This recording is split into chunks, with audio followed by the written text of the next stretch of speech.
In today's video, Even have the time to run. get up. Why didn't she run? One of his legs partially crossed over. They felt his tongue against my throat. Oh, let me see the Sitting face. alone at his table. Oh, No food in front of him. oh, No tea. He had a machete across his lap. Yo, what's good, YouTube? It's your boy Kimoy, back with another video. As you can see from the thumbnail,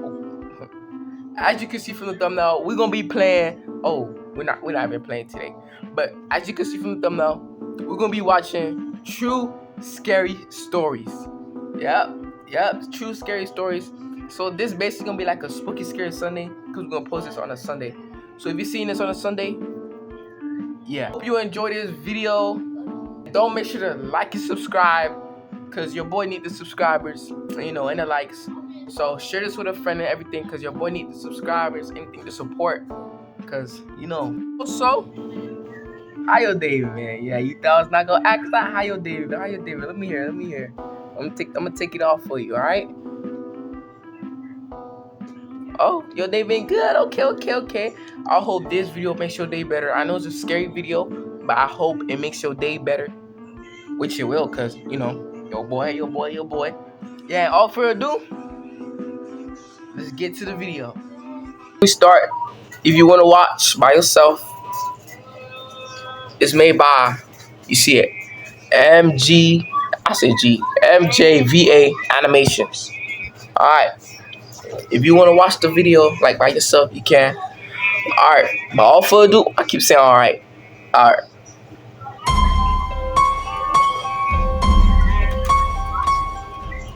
Okay, let's get to the video. So my friends always say that if something unlucky is going to happen, then it will most likely happen to me. They always say that if there is a creeper around, then I will end up being the one creeped on. Both of these statements seem to be true. I've been stalked multiple times, some ending pretty badly, and I have the worst luck imaginable. This story happened 3 years ago, and I still haven't. Why she don't get a strap? She been stalked so many times. Why she don't get a? I don't know about this one, man. Nightmares about it. My mother came to stay with me for a week, which I knew would be a nightmare. We can hardly stand to be in the same room as one another, so fighting is inevitable. On her 5th night here, we got into a heated debate about religion and somehow turned into a full-out screaming match. About an hour into the screaming, my apartment manager knocked on the door. Before I could even apologize, my mother jumps in and says that I had been threatening her. I was so shocked and appalled that it threw me into a mini panic attack. I grabbed my keys from the key rack by the door and took off. It wasn't the wisest thing to do, but I was so frazzled that I didn't know what else to do. I ended up sobbing my eyes out just driving. This went on and off for about an hour and 70 miles. Driving has always calmed me down, so even after the tears subsided, I kept going. About another hour later, I saw an exit for a dam, which surprised me. I lived here for 2 years, and I had no idea there was a dam anywhere close by. I decided to go take a look, even though it was 3 a.m. and pitch black. I still wasn't ready to head back, and this seemed like a good distraction. It was another 30 miles on a desolate road before I finally reached the dam. It was hard to miss because it was the only light I had seen for those 30 miles. I crossed the dam and saw that there were a couple of turns leading to campsites. Where's she going? At this point, I also realized that there was a legit lake. Yeah, I know, dam equals lake, but I didn't really put the two together. I decided to flip around and go back to a little parking area I had seen near the dam. Once there, I parked and my night took a turn for the terrifying. I parked and proceeded to make one idiotic move after another. I rolled down one of my windows and could hear the sound of water hitting ashore, but in the light of my headlights, I couldn't see where it was coming from. The mosquitoes were pretty bad, so I rolled my window back up and started fishing around in my back seat for a flashlight that I knew I had somewhere in the car. Then I remembered that I had it in my trunk. Now, for what happens next, please feel free to label me as an idiot, because I surely am. I popped the trunk, turned off my car, opened the door, stepped out, closed the door, got the flashlight, closed the trunk, went back to the door, and it was locked. My doors unlock when you open them, so I have no idea how the door became locked again, but it was, and like the moron that I am, I still had the key in the ignition. I knew the door should have remained unlocked, so I hadn't really thought about taking the key. Instantly, tears started to well up because I knew I hadn't even bothered taking my phone with me. I panicked for a little while, but then I remembered the campsites I had seen, and I hoped that maybe someone would be in one and that they would have a phone I could borrow. I started walking and fretting about waking up some poor stranger in the middle of the night, but I didn't see any other options. Each campsite I came to was completely empty. I think I checked like 15 or so before I started to get really nervous about how far I was wandering from my car. I think I had to have walked about a mile or so, and on the walk back, my battery started to fade on the flashlight. I was only about halfway back, I'd say, and my panic reached a whole new level. For whatever reason... Oh, what y'all doing if y'all was in this situation? Put it down in the comments what y'all doing if y'all in this situation. The parking area in my car seemed like a safe haven, and I started sprinting. Remember what I said about being a moron with bad luck? Yeah. In my panic and in the darkness, I got switched around somewhere and ended up in a dead-end campsite, even though I would have sworn that I was still on the main road. This is when the major tears started. I panicked even more and ended up yet in another campsite. It felt like I was just getting more and more lost, and I couldn't hear the water anymore, so I calmed myself and decided to stay put till morning, which I knew wasn't too far away. I sat down, wrapped my arms around my legs, and proceeded to try rocking myself into calmness. It worked pretty well until I saw him. I had my eyes closed as I rocked, but then I heard a dull footstep. Looked up, obviously startled, and saw him standing only a few feet away. He was massive to me, and had a large but not fat build, like a football player. In hindsight, it's amazing that I hadn't heard him approaching sooner. For a second, all I could do was stare in the horror I was feeling and gasp out incomprehensible words. Then I literally screamed. It only took him a second to cross the distance between us, but I didn't even have the time to properly get up before he had his hand around my throat, choking me. For reference, I'm 5'3" and 132 pounds. Not skinny, but not fat. To him, I was nothing more than a rag doll. Hold on. Why didn't she run? I missed. But y'all also notice the girl ain't black, so we ain't gotta say nothing. If the girl was black, I wasn't even sure what was happening, but I was being jerked around by the neck and arm. His hands were huge, and every place he grasped and pulled felt like he would snap something. When the movement stopped, I was in his lap with my head pressed against his chest, and one of his legs partially crossed over me. how you let him get in this position, bruh?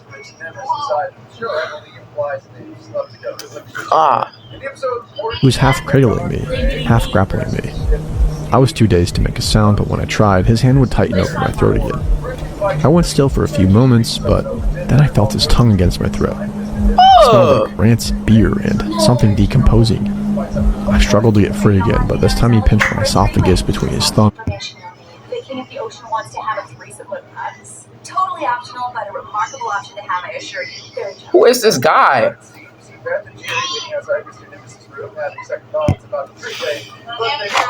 I don't know where she live at. I hope they didn't say it, cause I'm gonna be stupid if they said it and I still don't know where they live at.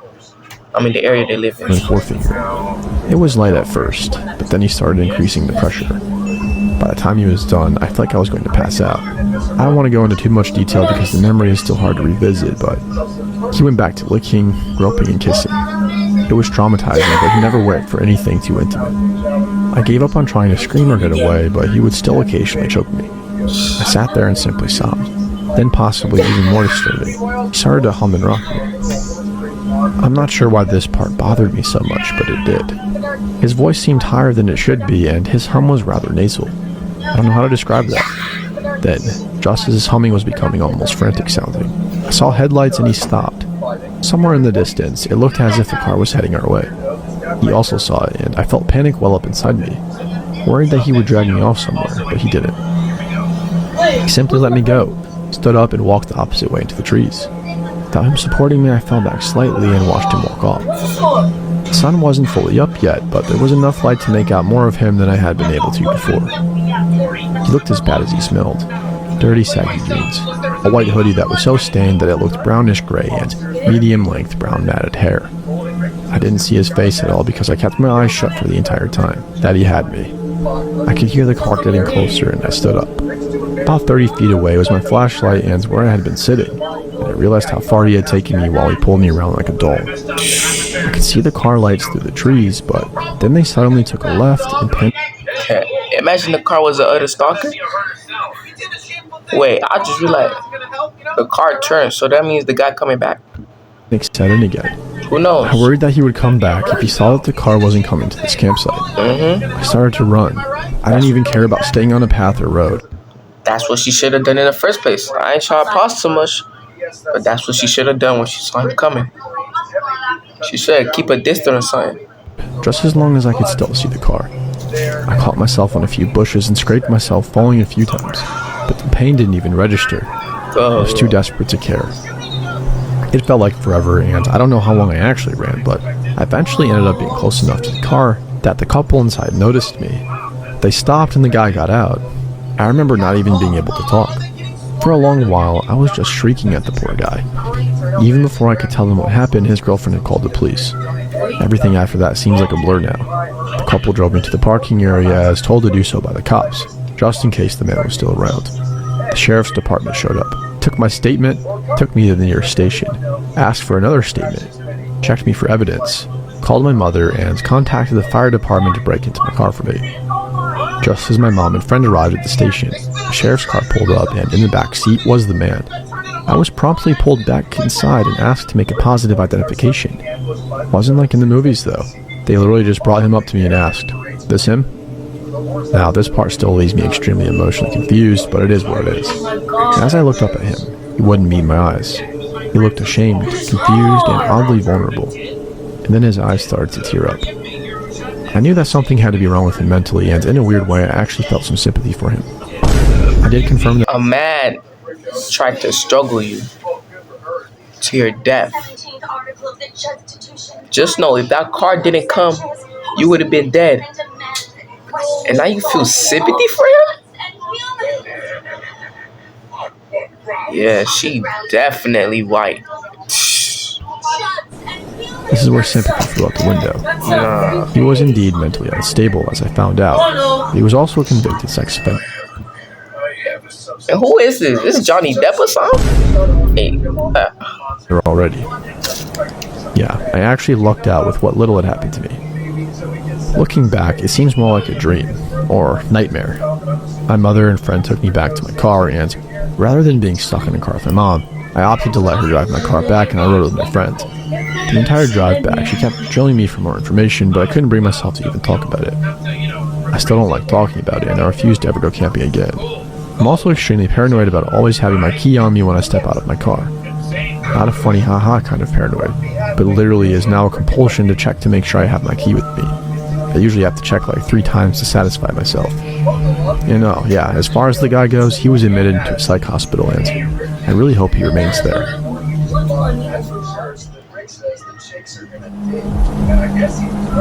I want to start by saying I'm not someone... alright, this is the first one we just watched. And this about to be the second one. Before we start the next one, I want to ask, what would y'all do if y'all was in her situation? If y'all was in her boots, what would y'all do? So I don't know, but I was gonna fight that man. Alright, let's get it with the next one. I want to start by saying I'm not someone who writes things like this on... Hey, all 3 animations are made by, you know, the names right there. The same guy. Internet. I'm in my late 40s and I barely use social media. And the only reason I'm posting this at all is because my daughter found a thread similar to this one and sent it to me and said, "Mom, you need to put your story here because people need to hear it." So here I am. Bear with me because I'm going to tell this the way I remember it, which is every single detail, because this is the kind of I was about to say, into you permanently. Cause I'm talking about mom, but with a man voice, but I just realized it was the narrator. Alright. This was 2003. My kids were young. My son Marcus was 7 and my daughter Reese was 5. My husband Dale was still with us then. We were a young family and it was a Saturday afternoon in August in Central Florida, where we lived at the time. It was really hot the way Florida in August always is, and the kids had been cooped up inside all day and were climbing the walls. Dale suggested that we take them to Chuck E. Cheese. Correct me if I'm wrong, but did she say Central Florida? Oh no, what be going on? Let me As a see. treat. The kids lost their minds with excitement, so we loaded up the minivan and drove about 20 minutes to the nearest location and got there around 5 in the evening. If you've ever been to a Chuck E. Cheese in the early 2000s, you know exactly what it's like. Loud beyond all reason, flashing lights Not me. everywhere, Sticky floors and the smell of cheap pizza and that specific brand of chaos that only exists when you put 50 children in a room full of arcade games and tokens.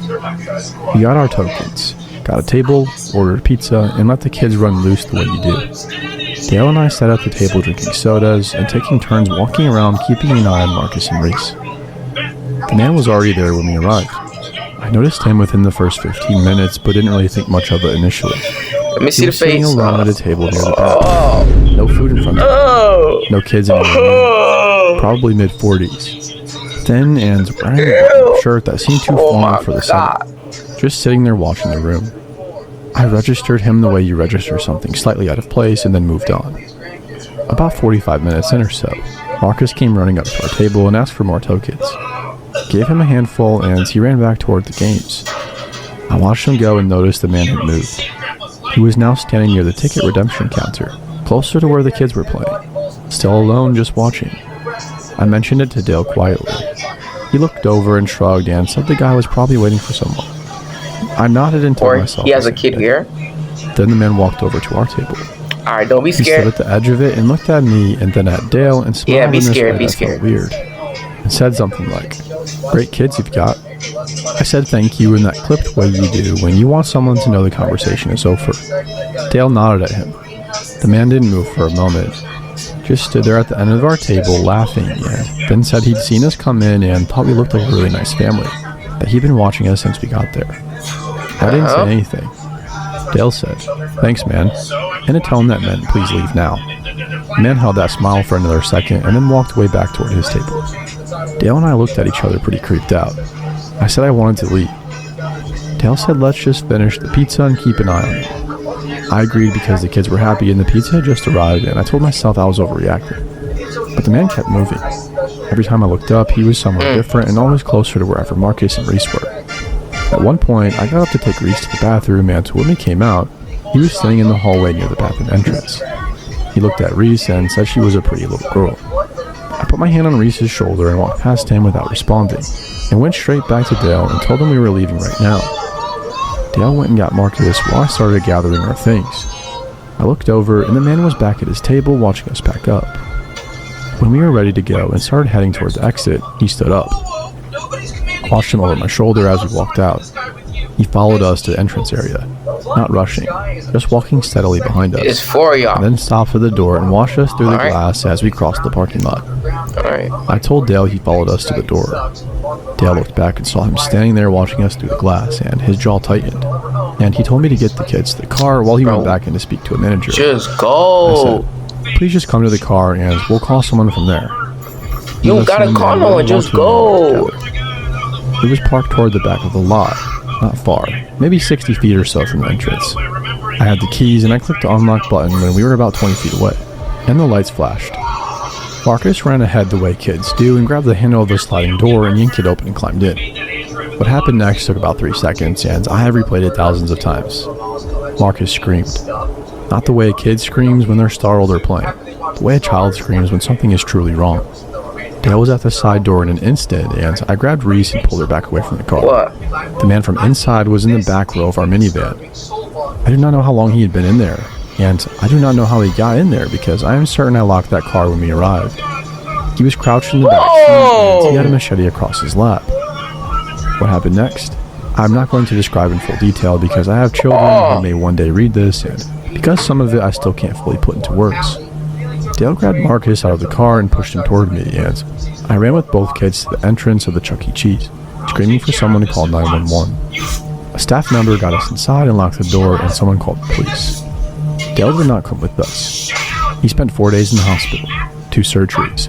He has a scar that runs from his left shoulder down across his back that he will have for the rest of his life. He Dang. does not talk about those few minutes in the parking lot, and I have never pushed him to. What I know is that when the police arrived, they found the man on the ground next to the minivan, and Dale was the one who had put him there. The machete was on the asphalt. Oh, The man was arrested snap. that night. Okay, Came now out this. during the process that followed. Now YouTube, this the white girls we be talking about, not the one in the last video. Not the one when a guy trying to kill you. Almost said the S word. Shit, sorry YouTube, but YouTube I ain't say it. I'm gonna say it. Don't de-dramatize me. But Bro, this show really is something else. That's what I'm talking about. We need this kind of white girl. She literally said he's the reason why, she's the reason why he's on the flow. That's the type of people. Editor Kimoy here. I just wanted to say that my dumb self thought it was the girl who put the creepy guy on the floor instead of the man. But through the whole video, I thought it was the girl who put the creepy man on the floor. That's what I was talking about. The white girls. Yeah, that's what I thought happened. And also, I know I heard a noise. You guys hear it too in the background. I'm trying so hard to ignore the noise. But in the next video, I'll try to make no noise when I'm doing another story time. Sorry about the noise. We need not the one. I know you can't fight back and stuff, but at least run like you did. Feel me? Try to do something.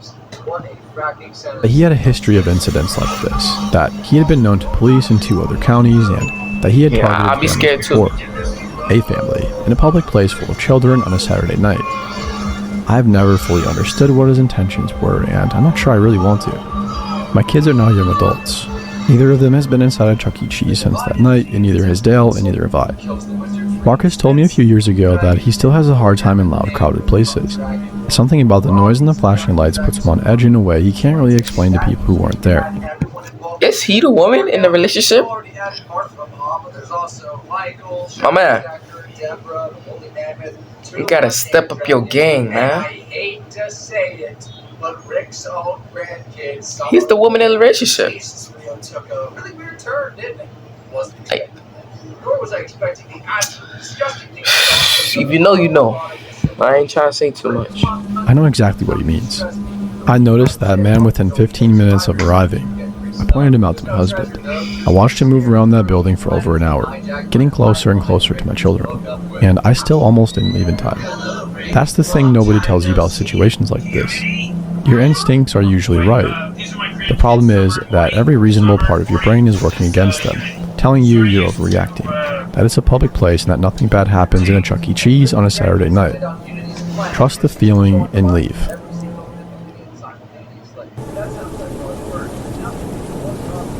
Found the listing on a Thursday. Alright.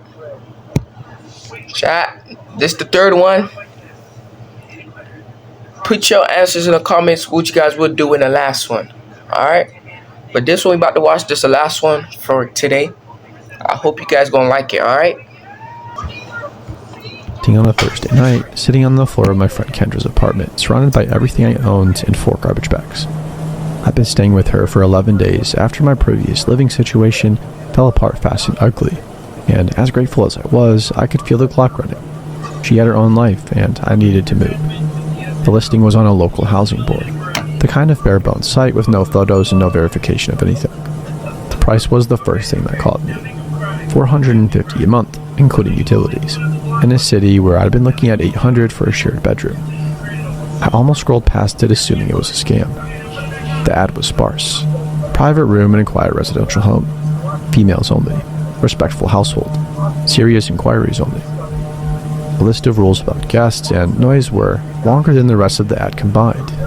No photos.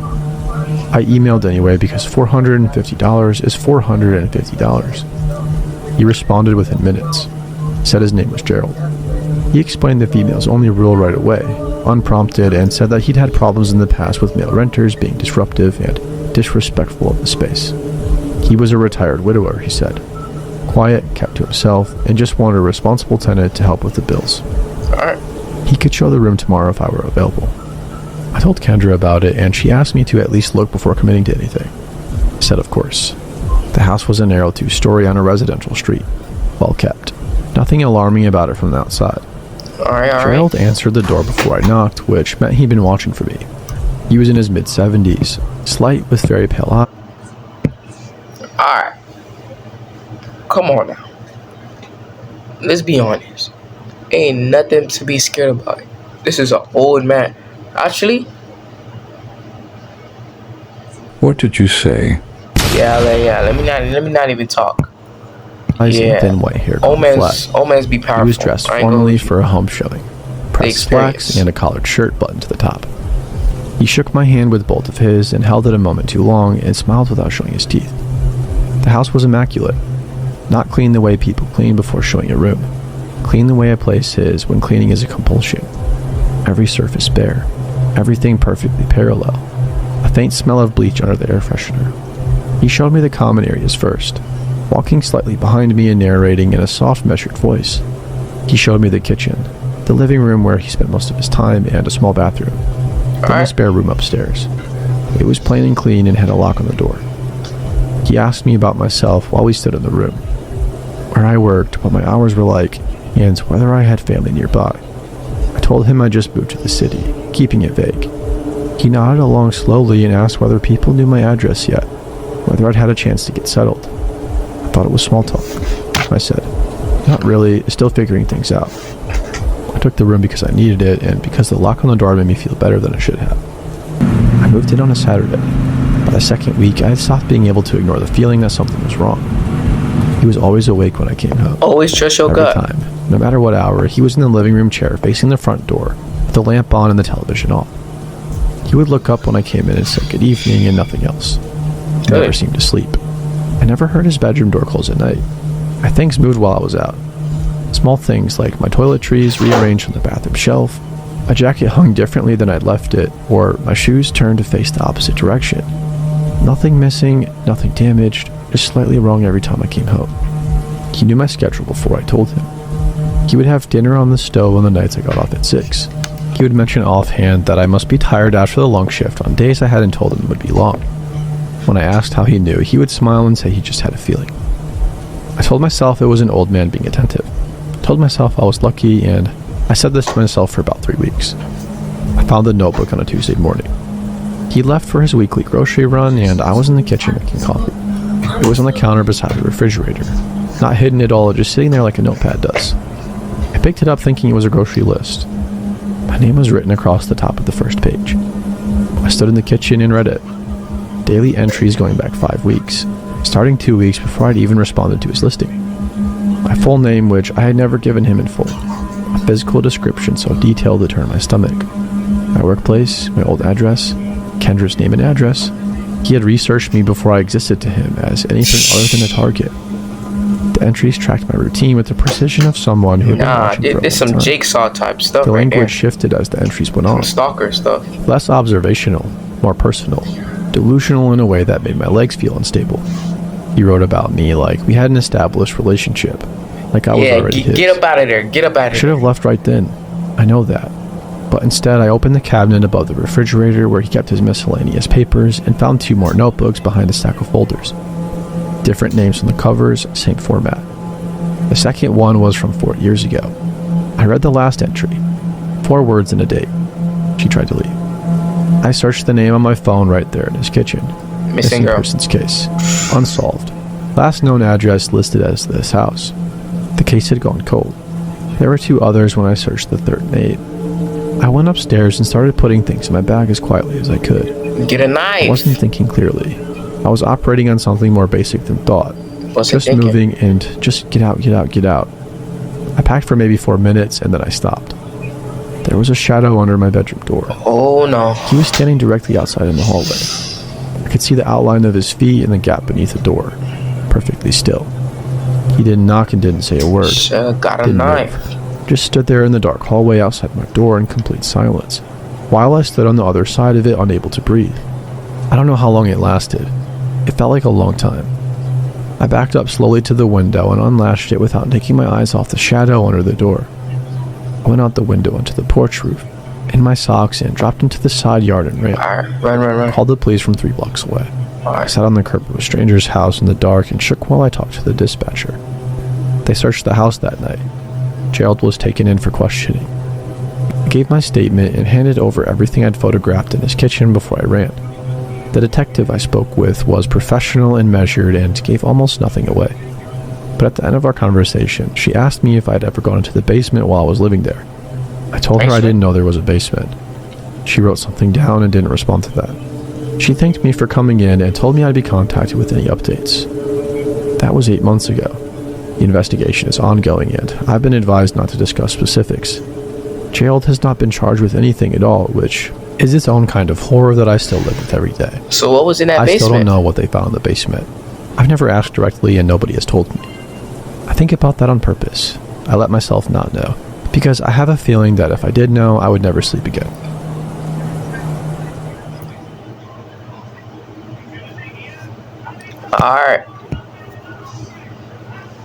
Alright, YouTube. Yeah, that's it for today. These stories was kind of scary, but not that really scary. Not to the max scary. But yeah, it was alright. Like I said, nothing too crazy. And like this video and subscribe if y'all want a next one just like this or a different video. Put in the comments and I'll upload whatever just to entertain y'all. Alright, I'm gonna see you in the next one.